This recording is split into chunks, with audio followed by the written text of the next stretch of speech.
ओम शांति। 17 नवंबर 1994।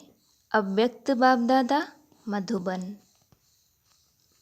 हर गुण व शक्ति के अनुभवों में खो जाना अर्थात खुशनसीब बनना। आज प्यार के सागर बाप दादा अपने प्यार स्वरूप बच्चों से मिलन मना रहे हैं। बाप का भी प्यार बच्चों से अति है और बच्चों का भी प्यार बाप से अति है। ये प्यार की डोर बच्चों को भी खींच कर लाती है और बाप को भी खींच कर लाती है। बच्चे जानते हैं कि ये परमात्मा प्यार कितना सुखदाई है। अगर एक सेकंड भी प्यार में खो जाते हो तो अनेक दुख भूल जाते हैं। सुख के झूले में झूलने लगते हो। ऐसा अनुभव है ना? बाप दादा देख रहे हैं कि दुनिया के हिसाब से आत्माएं कितनी साधारण हैं, लेकिन भाग्य कितना श्रेष्ठ है। जो सारे कल्प में चाहे कोई धर्मात्मा हो, महान आत्मा हो, लेकिन ऐसा श्रेष्ठ भाग्य ना तो किसी को प्राप्त है ना हो सकता है। तो अति साधारण और अति श्रेष्ठ भाग्यवान।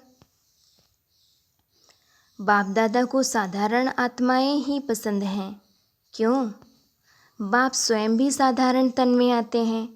कोई राजा के तन में या रानी के तन में नहीं आते। कोई धर्मात्मा महान आत्मा के तन में नहीं आते।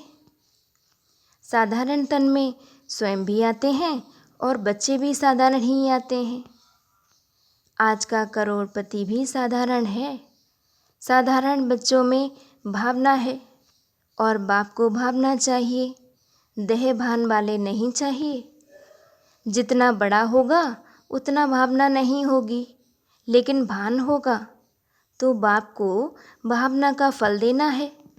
और भावना साधारण आत्माओं में होती है।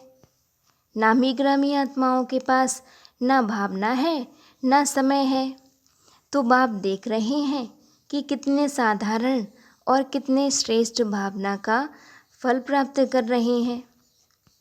इसलिए ड्रामानुसार संगम युग में साधारण बनना यह भी भाग्य की निशानी है, क्योंकि संगम पर ही भाग्य विधाता भाग्य की श्रेष्ठ लकीर खींच रहे हैं और साथ साथ भाग्य की लकीर खींचने का कलम भी बच्चों को दे दिया है।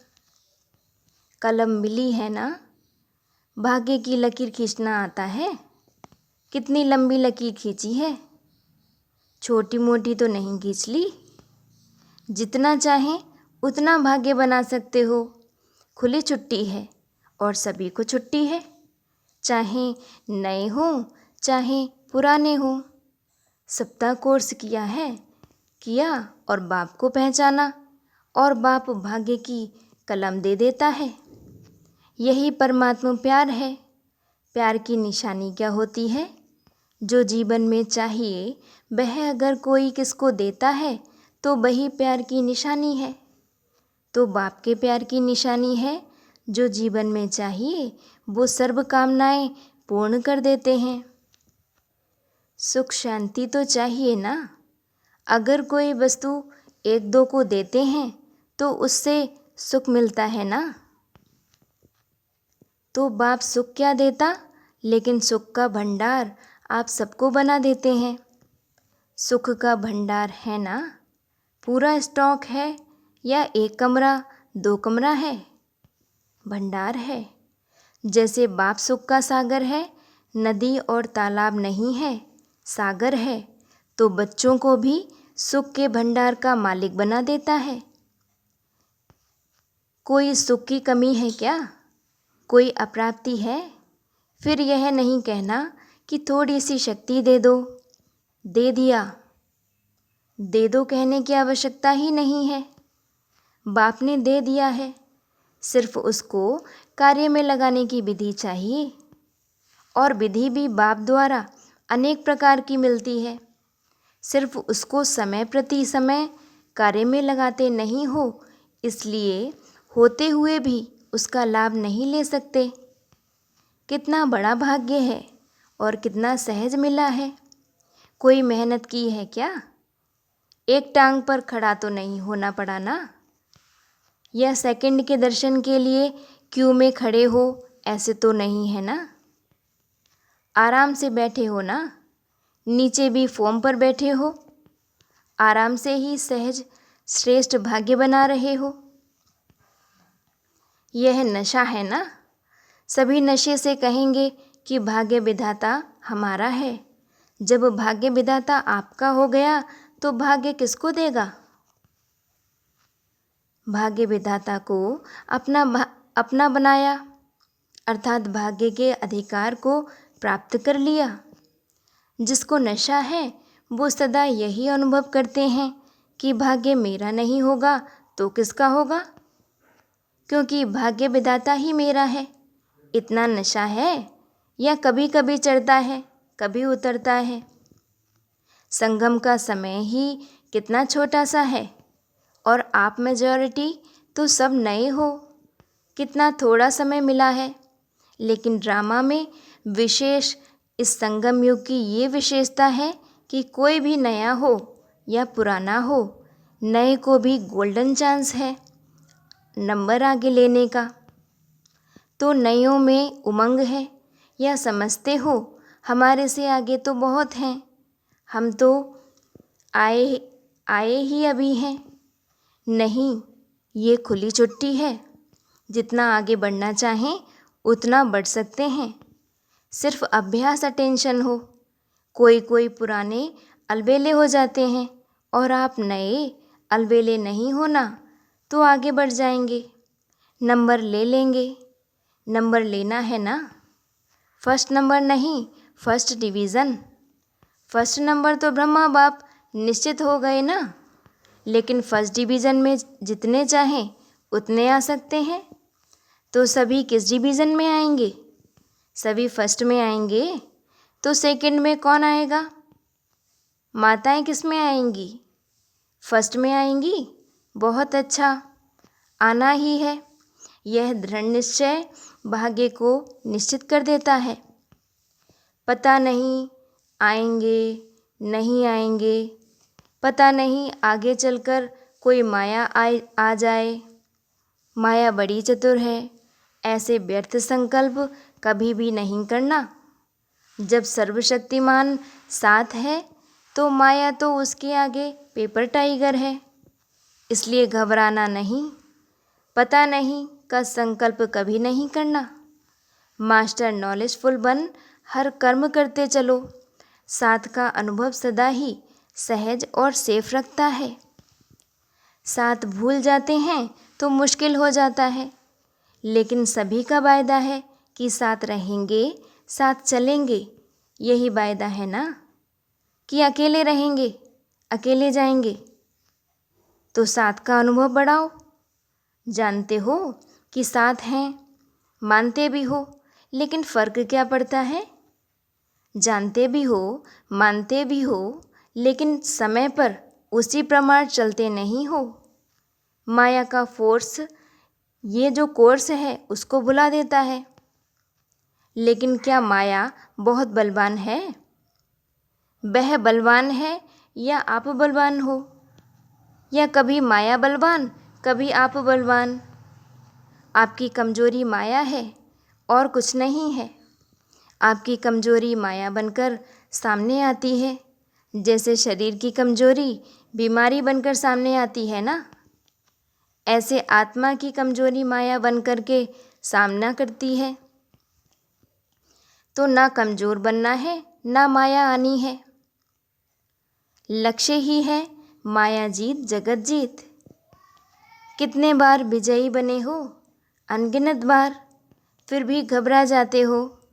कोई नई बात होती है तो कहा जाता है नई बात थी ना, मुझे पता नहीं था इसलिए घबरा गए। लेकिन एक तरफ कहते हो अनेक बार विजयी बने हैं, फिर घबराते क्यों हो? बाप का प्यार ही ये है कि हर बच्चा श्रेष्ठ आत्मा बन राज्य अधिकारी बने।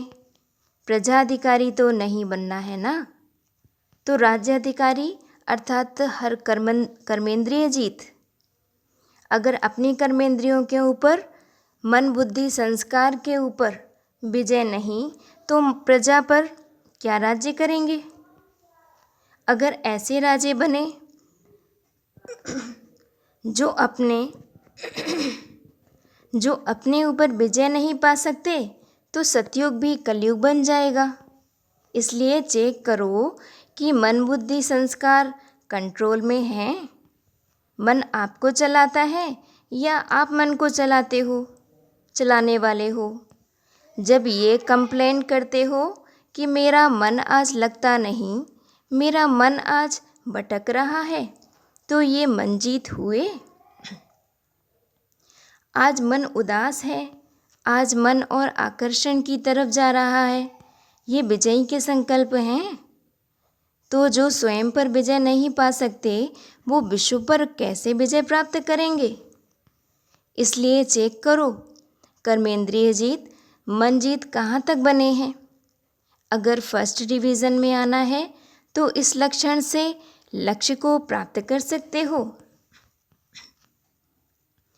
बाप दादा ने देखा कि बच्चे उमंग उत्साह में भी रहते हैं, ज्ञान की जीवन अच्छी भी लगती है। ज्ञान सुनाना इसमें भी अच्छे आगे बढ़ रहे हैं। लेकिन चलते चलते अगर कमजोरी आती है तो उसका कारण क्या है। विशेष कारण है कि जो कहते हो, जो सुनते हो, उस एक एक गुण का, शक्ति का, ज्ञान के पॉइंट्स का अनुभव कम है। मानो सारे दिन में स्वयं भी व दूसरों को भी कितने बार कहते हो, मैं आत्मा हूँ, आप आत्मा हो, शांत स्वरूप हो, सुख स्वरूप हो। कितने बार स्वयं भी सोचते हो और दूसरों को भी कहते हो। लेकिन चलते फिरते आत्मिक अनुभूति, ज्ञान स्वरूप, प्रेम स्वरूप, शांत स्वरूप की अनुभूति वो कम होती है। सुनना कहना ज़्यादा है और अनुभूति कम है। लेकिन सबसे बड़ी अथॉरिटी अनुभव की होती है, तो उस अनुभव में खो जाओ। जब कहते हो शांत स्वरूप, तो स्वरूप में स्वयं को, दूसरों को शांति की अनुभूति हो। एक एक गुण का वर्णन करते हो, शक्तियों का वर्णन करते हो, लेकिन शक्ति व गुण समय पर अनुभव में आए। कोई तो बोलते भी रहते हैं कि सहन शक्ति धारण करनी चाहिए, सहनशीलता अच्छी है, लेकिन अनुभूति नहीं होती। अनुभूति की कमी होने के कारण जितना चाहते हो उतना पा नहीं सकते। अगर सभी से पूछें कि जितना पुरुषार्थ होना चाहिए उतना है तो थोड़े हाँ कहेंगे। तो जितना मिल रहा है उतना जीवन में व कर्म में अनुभव हो। सिर्फ सोचने में अनुभव नहीं हो, लेकिन चलन में, कर्म में, शक्तियाँ, गुण स्वयं को भी अनुभव हो, दूसरों को भी अनुभव हो। कहते ही हो कि ज्ञान स्वरूप हैं, तो वह स्वरूप दिखाई देना चाहिए ना। और स्वरूप सदा होता है, स्वरूप कभी कभी नहीं होता है। अज्ञान काल की जीवन में यदि किसी का क्रोधी स्वरूप होता है तो जब भी कोई बात होगी तो वो स्वरूप दिखाई देता है, छिपता नहीं है। चाहे छोटी बात हो या बड़ी बात हो, लेकिन जिसका जो स्वरूप होता है वह दिखाई देता है। स्वयं को भी अनुभव होता है और दूसरों को भी अनुभव होता है। क्या कहते हैं, ये है ही क्रोधी, इसका संस्कार ही क्रोध का है, तो संस्कार दिखाई देता है ना। ऐसे ये ज्ञान स्वरूप, शांत स्वरूप, सुख स्वरूप अनुभव में आए तो अनुभवी मूर्त, ये है श्रेष्ठ पुरुषार्थ की निशानी। तो अनुभव को बढ़ाओ, जो कहा वो अनुभव किया। अगर अनुभव नहीं होता है तो उसका कारण ये है कि जो समय प्रति समय विधि मिलती है उस विधि के ऊपर अटेंशन कम है। जितना ज्ञान को, शक्तियों को, गुणों को रिवाइज करते रहेंगे तो रियलाइज़ सहज होगा। रिवाइज नहीं करते तो रियलाइजेशन भी कम है। सुना? बहुत अच्छा। लेकिन चलते फिरते रिवाइज होना चाहिए। जैसे दुनिया वाले कहते हैं कि कर्म ही योग है। कर्म योग अलग नहीं मानते, कर्म ही योग मानते हैं। कर्म से योग लगाना, इसी को ही कर्म योग समझते हैं। लेकिन कर्म और योग दोनों का बैलेंस चाहिए।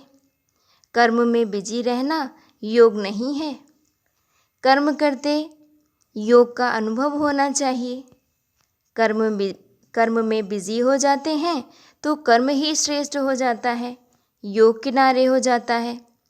चलते चलते यही अलबेलापन आता है तो कर्म में योग का अनुभव होना, इसको कहा जाता है कर्मयोगी। मूल बात है अनुभवी स्वरूप बनो। एक एक गुण के अनुभव में खो जाओ, शक्ति स्वरूप बन जाओ। आपके स्वरूप से शक्तियाँ दिखाई दें। अभी भी देखो, अगर कोई में कोई विशेष शक्ति होती है तो उसके लिए कहते हो ये बहुत सहनशील स्वरूप है, इसमें समाने की शक्ति बहुत दिखाई देती है। तो कोई में दिखाई देती है, कोई में नहीं, और कभी दिखाई देती है कभी नहीं, तो अटेंशन कम हुआ ना। तो हर शक्ति, हर गुण, हर ज्ञान की पॉइंट्स आपके स्वरूप में अनुभव करें। और वो तब होगा जब पहले स्वयं को अनुभव होगा। अगर स्वयं अनुभवी होगा तो दूसरों को उससे स्वतः ही अनुभव होगा। और जब अनुभव करते हो तो कितनी खुशी होती है। एक सेकंड भी अगर किसी गुण व शक्ति का अनुभव होता है तो कितनी खुशी बढ़ जाती है। और जब सदा अनुभवी स्वरूप में होंगे तो सदा चेहरे पर खुशी की झलक, खुश नसीब की झलक अनुभव होगी। तो अनुभव को बढ़ाओ। विधि तो स्पष्ट है ना। अच्छा, सभी खुश नसीब तो हो ही, लेकिन विशेष खुशी मनाने आए हो तो सबको खुशी मिली है।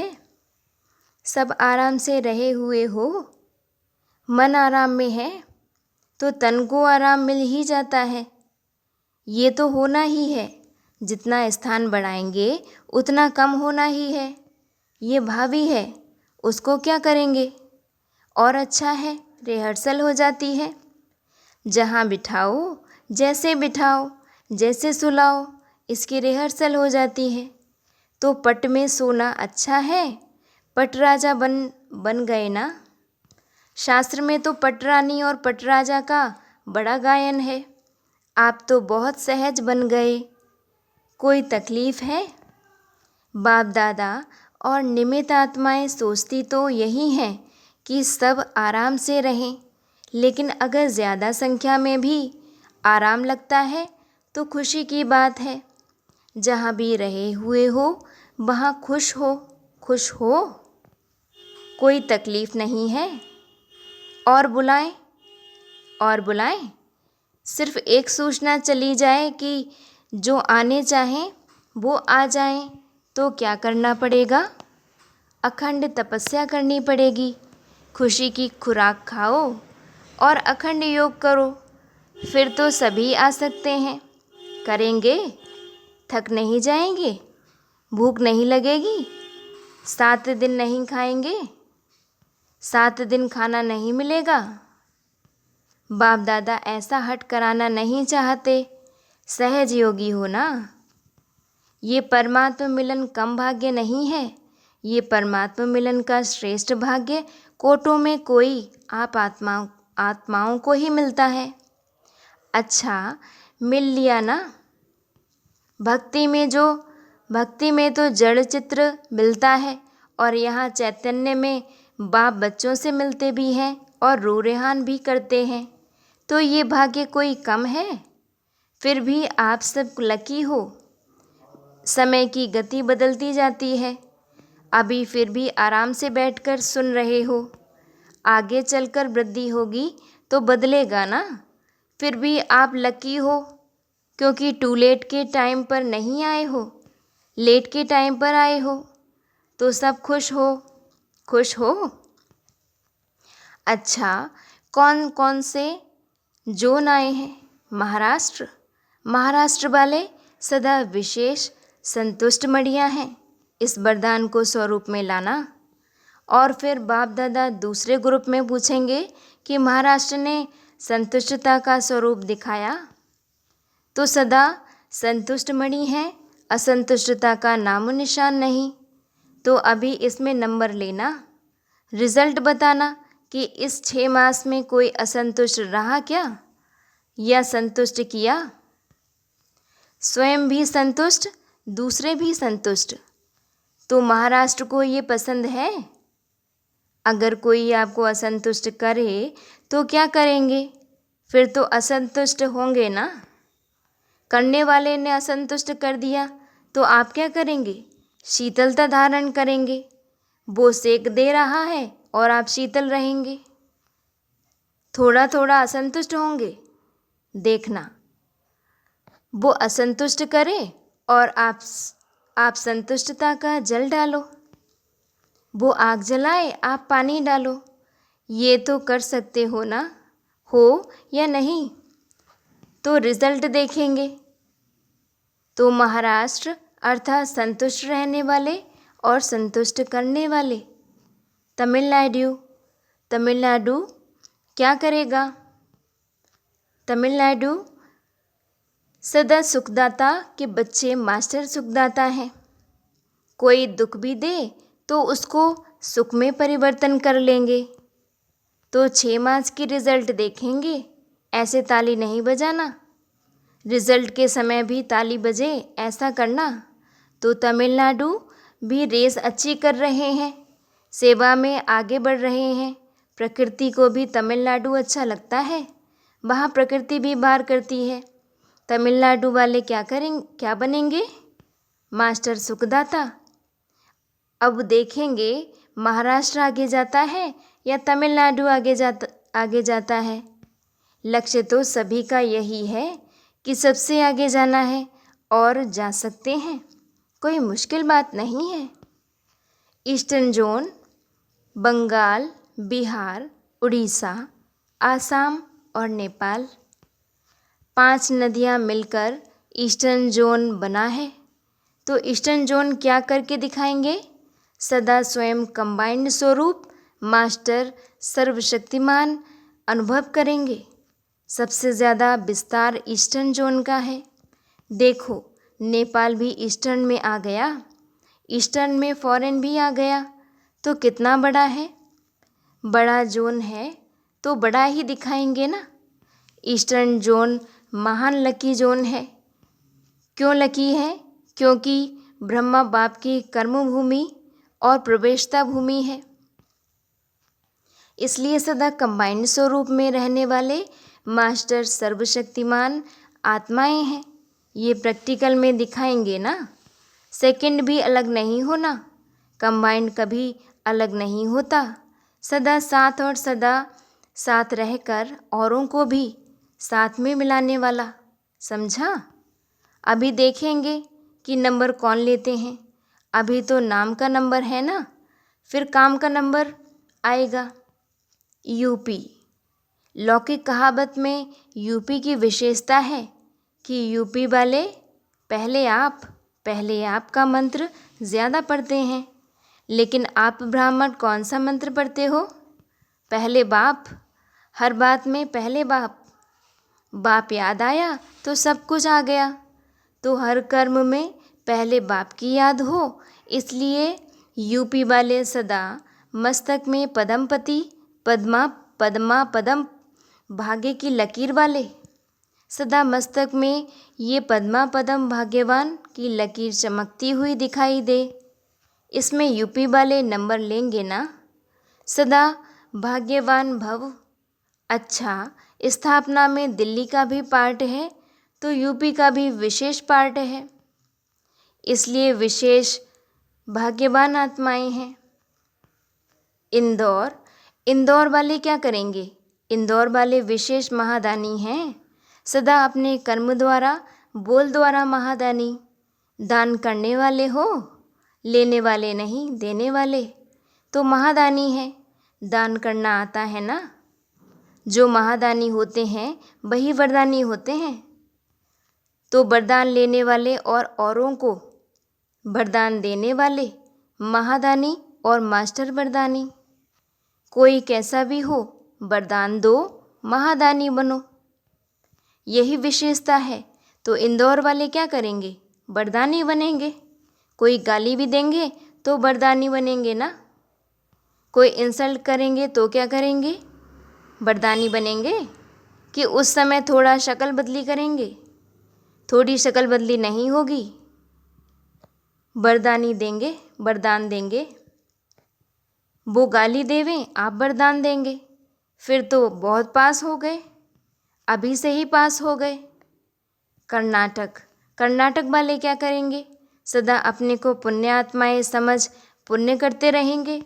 कर्नाटक वालों के पुण्य की पूंजी सदा जमा होगी, तो पुण्य आत्माएं बन पुण्य की पूंजी जमा करने वाले, और पुण्यात्मा बन औरों को भी पुण्यात्मा बनाने वाले। तो कर्नाटक वाले क्या हैं? पुण्यात्माएं। पाप तो खत्म हो गए ना। कर्नाटक वालों ने पाप का खाता खत्म कर दिया ना, कि थोड़ा थोड़ा रखा है, सारा खत्म।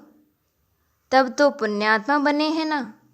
तो पुण्यात्माएं हैं और सदा पुण्यात्माएं रहेंगे, और औरों को भी पुण्यात्माएं बनाएंगे।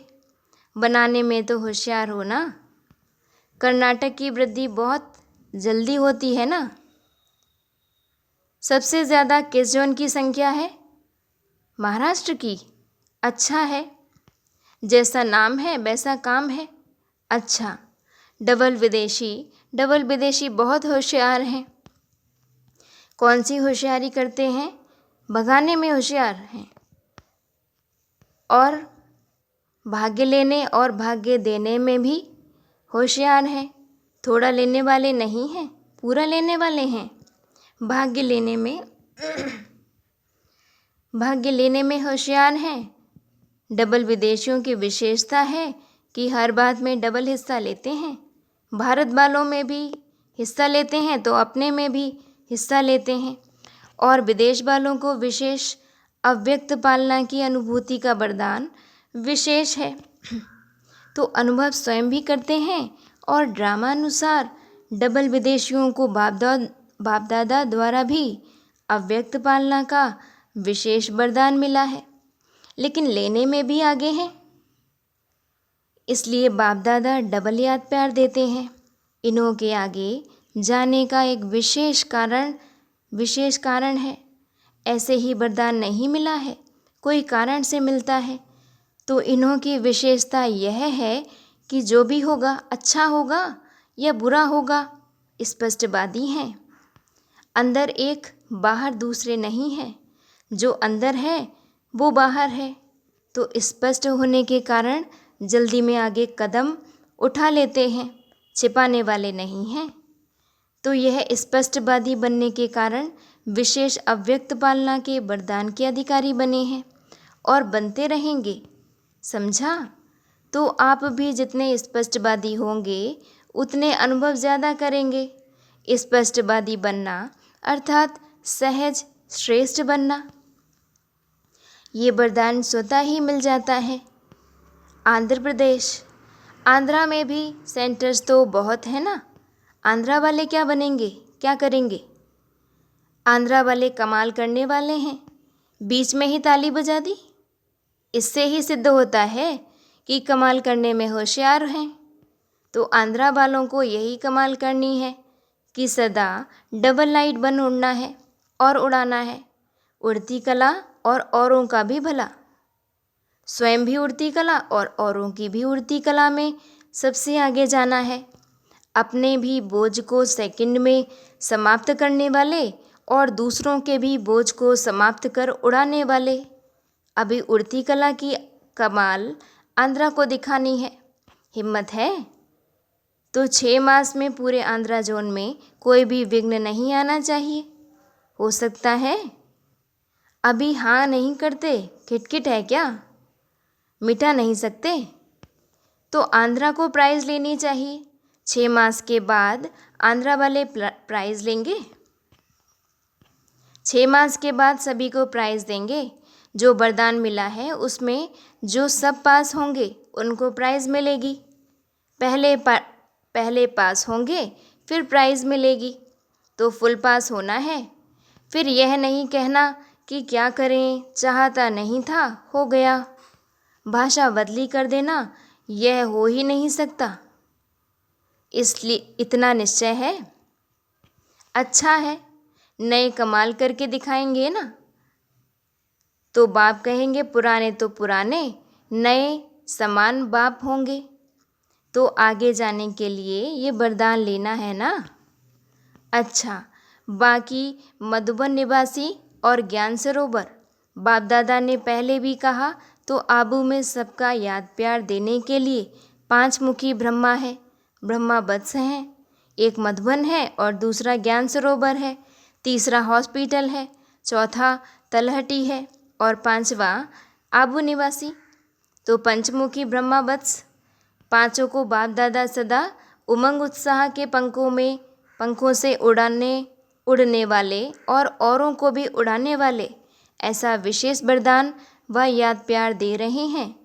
तो मधुबन निवासियों को विशेष उमंग उत्साह के पंख सदा लगे हुए रहते हैं। उमंग उत्साह के पंख कभी कमज़ोर नहीं होते। इसका प्रूफ है, ज्ञान सरोवर में पंख लग गए हैं ना। जो भी देखता है तो वो कहता है, तो वो क्या कहता है? कमाल है। तो उमंग उत्साह के पंख का प्रैक्टिकल प्रूफ है ज्ञान सरोवर। आप समझते हो इतने में इतना बड़ा बन सकता है? कॉमन कोई सोच सकता है? तो ज्ञान सरोवर वाले या मधुबन वाले उमंग उत्साह के पंखों से उड़ाने वाले भी हैं और उड़ने वाले भी हैं। बाप दादा ज्ञान सरोवर के सेवाधारियों को विशेष दुआओं भरी याद प्यार दे रहे हैं। विशेषता है कि निश्चय बुद्धि है। कितना भी कोई हिलाता है, डेट पर तैयार होगा नहीं हो सकता। लेकिन ज्ञान सरोवर वाले निश्चय बुद्धि नंबर 1 है। ज्ञान सरोवर वाले हाथ उठाओ। बहुत हैं। अच्छा, हमारे विशेष सेवाधारी भी आए हुए हैं। अच्छे हैं। सबकी हिम्मत, सबका उत्साह कार्य को आगे बढ़ा रहा है। इसलिए बाप दादा प्यार की मसाज करते रहते हैं। मधुबन वाले अर्थात सदा ताज़ा भोजन करने वाले, फैक्स द्वारा या टाइप द्वारा खाने वाले नहीं, ताज़ा माल खाने वाले। मधुबन वाले शरीर से नीचे हैं। हॉल फुल होने कारण पांडव भवन में मुरली सुन रहे हैं। मन से बाप दादा के सामने ऊपर हैं। ऐसे तो चारों ओर के बच्चों के दिल की टीवी खुली हुई है। उसमें देख रहे हैं, चाहे देश चाहे विदेश के सभी बच्चे अव्यक्त रूप से मिलन मना रहे हैं। तो देखो, आप विशेष लकी हो जो पहला चांस आप लोगों को मिला है।